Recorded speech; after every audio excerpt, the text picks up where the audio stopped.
Hello there everyone and welcome to another edition of Lydia's Crafty Corner with me, Lydia, in my little crafty corner. So today we are going to actually be colouring, in air quotes, with some heat embossing to create this beautiful card that we have here with all the metallic shine. So to start with, I am going to be using the Saffron crafter flower from Altenew, and we will be using all of the pieces in today's card. So first up, I am going to cut every single one of the pieces from the die set from some white cardstock. As you can see, I am using my little mini blossom, so it does take a little bit of a wiggle to kind of fit all of these shapes into the kind of space that cuts from the mini blossom. I am using the metal shim just to make sure that everything cuts perfectly. Also, we do have some embossed lines on the petals for the flowers, so that the kind of metal shim is going to make sure that this pushes into the cardstock and the die, so you're going to get that beautiful embossed look there as well. So I'm just going to keep going ahead and make sure that I have everything cut. Now, all of the dies that we do have in the die set are going to create two different flowers. If you wanted to create some more flowers, you definitely could, and then kind of use these for a future product. Or you could also just use one. It's completely up to you how many of these beautiful flowers you want to create. So I am cutting all the little stamens as well, and also all of the leaves. Now these are different leaf shapes that we have in the die set, and I'm going to cut them all in one go. Again, they do have that embossing in there, and we also have that really detailed kind of stamen. So the metal shim is really going to help you kind of get the detail in the leaves and also the detail in the die cuts the first time around. So once I have cut everything, I'm then going to be using a piece of scrap paper underneath me. And I'm going to also be using some of the embossing ink from Altenew. And what I'm doing is, I'm kind of swishing or smushing the ink across the petals. I'm adding more of that ink right at the center of the die cut, and then kind of lifting up towards the center of the petal, so I don't get any of the ink at the kind of end of this of the petal. I just want the coloring of the heat embossing to be in the center of these petals. Once I'm happy with the amount of kind of speckles that we have, I am going to heat set this, and I am heat setting from behind, as I don't want all of the powder to fly off, and that's the best way to kind of go about it if you have these ones that you don't want to move, is to go from behind. So I'm going to do the same thing for the rest of the little petal clusters that we have. So I'm adding that ink right at the center and kind of swiping it up towards the center of the petal, and then adding the embossing. If you do find that you've got like a more of a solid line than you wish to have, you can definitely kind of wipe that away with your finger or a paintbrush, or give it an extra tap. You don't want to tap this too much, because you do want all of those stray little pieces of embossing powder, which you don't normally want on your projects, but you do want it here because it is going to kind of graduate that embossing out a little bit more, and it does give a really pretty and kind of vintage look to this one. So we now have two of the petal clusters done, and I'm going to keep going with the others. Again, I'm taking that embossing ink and I'm swiping it from the center and lifting it up when it gets to the center of the petal, and then I'm going to do the same for each of the petals all at once before I do add that embossing powder and then heat set. I have forgot to mention that the embossing powder that I am using is the Platinum from Altenew. This is a very pretty color. It's kind of like a warm silver, so it has a really great touch of gold, but a lot of it I would say is verging on the silver, but it's a really great kind of unique color. So if you do love silver but you want it to have a little bit of a warmer tone, this Platinum is probably a great one to go for. So once I have finished all of the petals there, I'm just going to move those over to the side, and then we can kind of use another part of the flower with this coloring technique.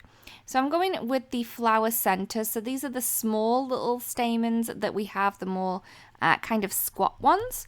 And I'm just going to add some embossing ink to those. You could directly add them to the ink pad if you wanted to, but I'm just using a foam tool here.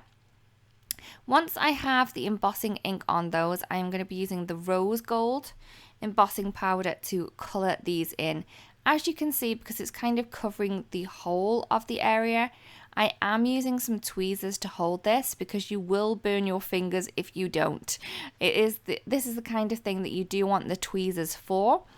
Alternatively, what you could do is you could add this piece onto repositionable adhesive onto a piece of cardstock or even some tape, and then use that as the holder rather than the tweezers. But I do find that the tweezers does work a lot better. So I'm going to do this for each of the little flower centers that we have, and this one is the rose gold from Altenew. I'm then going to go on to the kind of longer, more spindly stamens that we have on this. So this in fact is the saffron pieces. So when you pick saffron, you pick it from the center of a crocus, a specific crocus, and these little pieces that I am coloring in now are the saffron pieces. And for this one, I did go with more of the kind of reddy color that saffron is, and this is the copper from Altenew. It's a very pretty color. Again, I'm doing as before. I am using that foam blending tool to add the ink onto the little die cut that we have, and I am using my tweezers to keep it held while I do die cut it. So now I just need to do the same technique for the other piece. Also, if they do stick in your dies, they have little holes in the dies themselves that enables you to kind of poke them out with a pokey tool. I do use a hat pin. I find that this works perfectly to kind of get right in there. You could use a needle or even a pin as well. So I am just going to do this one. I am doing one side first and then poking the next side in to add the color to the other side of this one here.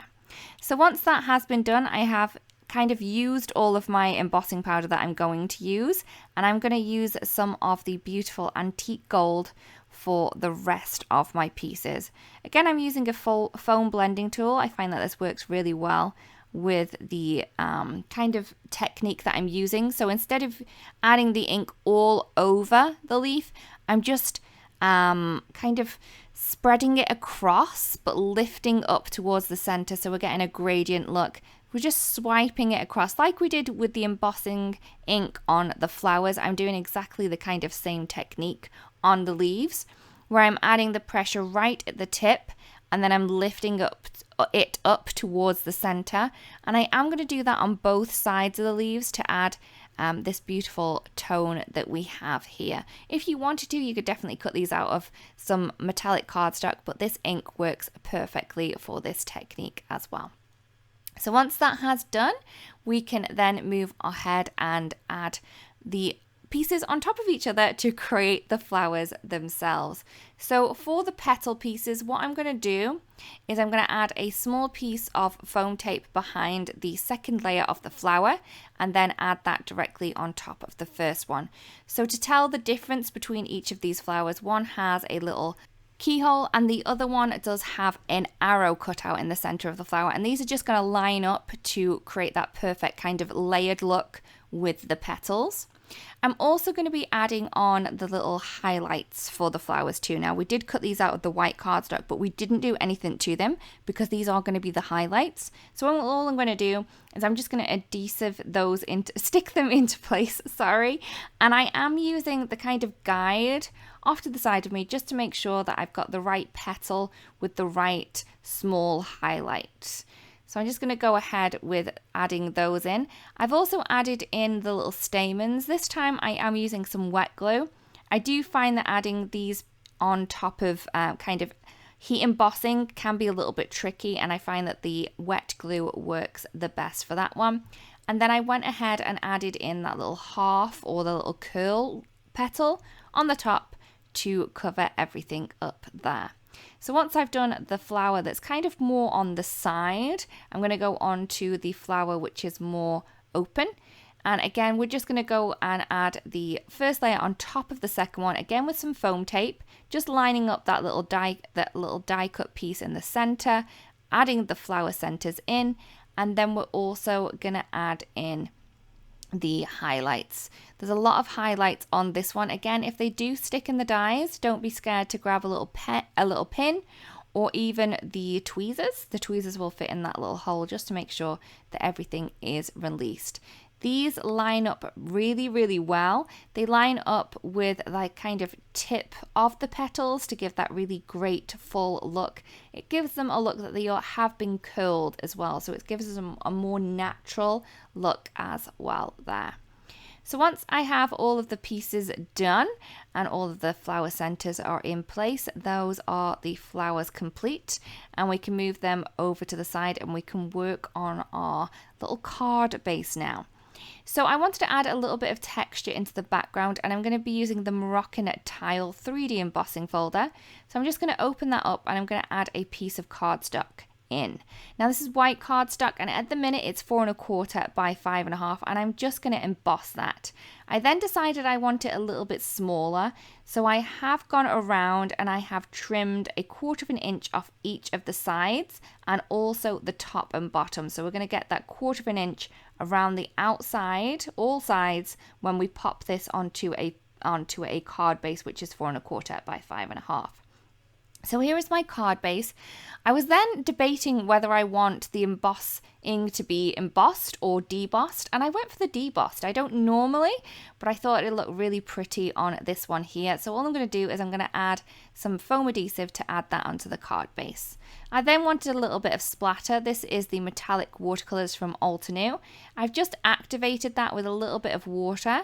I'm then going to use a large paintbrush. I'm going to load that paintbrush on, and then I'm going to tap it so it adds this beautiful splatter onto the card base.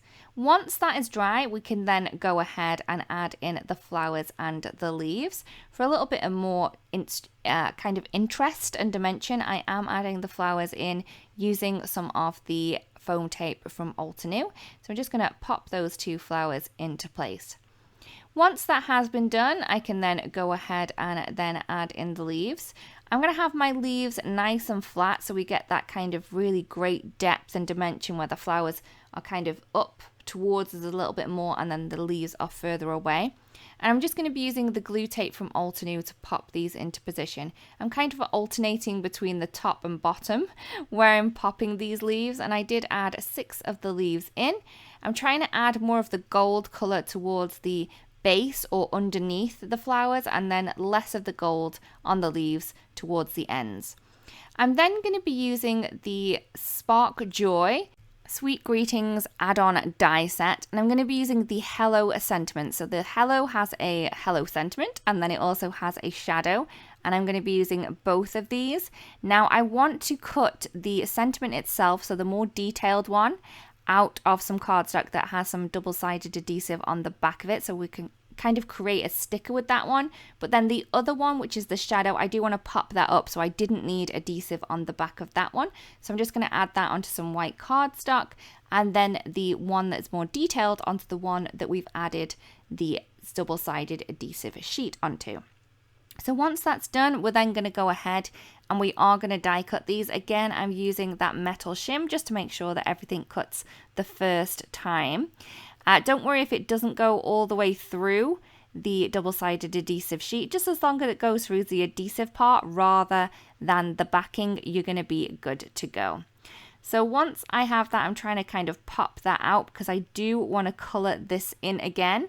As with the leaves, I will be using the antique gold ink to add color to this one, and I just love how this does turn out in the end. So I did try and pop that back into the backing, but I didn't really need to because I did end up getting dirty anyway. So I'm just going to flip that over and then add that directly into our little ink pad there. And as you can see, it has stuck right on that ink. And I'm just going to lift that up with some tweezers, and then I'm going to let that dry. It did take a little while to dry, but when it is dry, you are going to get this really beautiful kind of sheen. But again, if you wanted to get this look, you could also cut out some metallic cardstock as well. That would give you the same look. But if you don't have metallic cardstock, but you do have the ink, this is a way that you can kind of use it too. So once I have stuck the sentiment onto the shadow die cut piece, we can then add a little bit of foam right behind the letters, the letters that stick together more, so the tops of the L, the little H on the side, and the little O are great places to add the adhesive for this one. I can then remove the backing and then I'm going to pop that into place. I did kind of hide it behind things so people kind of need to look for the sentiment, which I think looks really cute. And here is the card complete. I really do hope that you liked the card and that you've enjoyed the video as well. If you do create a card that was inspired by this, it'd be great if you do share because we'd love to see. Thank you so much for watching, everyone, and we'll see you again really, really soon. Bye-bye.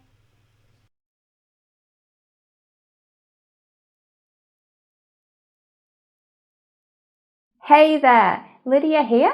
I really do hope that you've just enjoyed the video. If so, please subscribe to the Altenew YouTube channel. Also, turn on the notification bell so you can get your daily dose of crafty techniques and tutorials just like this. Thank you so much for watching. Bye-bye.